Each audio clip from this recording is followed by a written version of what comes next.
მეცნიერება ძალიან ახლოსაა იმის დადგენასთან, როგორ აიცილა სამყარომ თავიდან ანტიმატერიის აპოკალიფსი. ცენის მეცნიერებმა აღმოაჩინეს მიმზიდველი მინიშნებები ფიზიკის მიერ მატერიასა და ანტიმატერიაზე მოქმედებაში ფუნდამენტური სხვაობების შესახებ. ახლა უფრო ადამიანურად.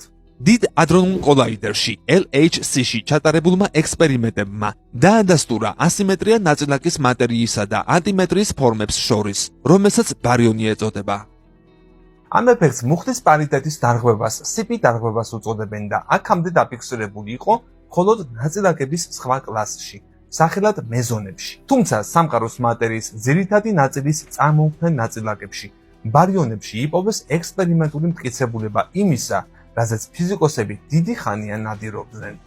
ჯგუფმა დაადგინა, რომ მატერიისა და ანტიმატერიის ბარიონების დაშლას შორის 2.5%-იანი ფარდობითი სხვაობაა. ეს აჩვენებს, რომ ნაწილაკთა ფართო დიაპაზონში არსებობს ოდნავი სხვაობა მატერიასა და ანტიმატერიას შორის, რაც იმაზე მიუთითებს, რომ ფიზიკის ფუნდამენტური კანონები ბარიონებზე და ანტიბარიონებზე სხვადასხვანაირად მოქმედებს.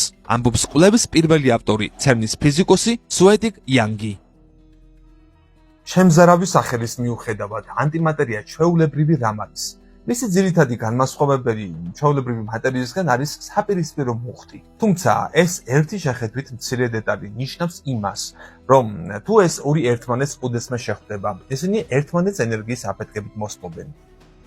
ფიზიკოსები CP დარღვევის ახალ წყაროებს ეძებენ ნაწილაკთა ფიზიკის სტანდარტული მოდელის პროგნოზებს მიღმა. ასეთი წყაროების აღმოჩენამ შეიძლება მიგვიყვანოს ფიზიკის ახალ კანონებთან. გამოიწერე კოდის YouTube არხი. ნახე უამრავი საინტერესო ვიდეო სხვადასხვა თემაზე.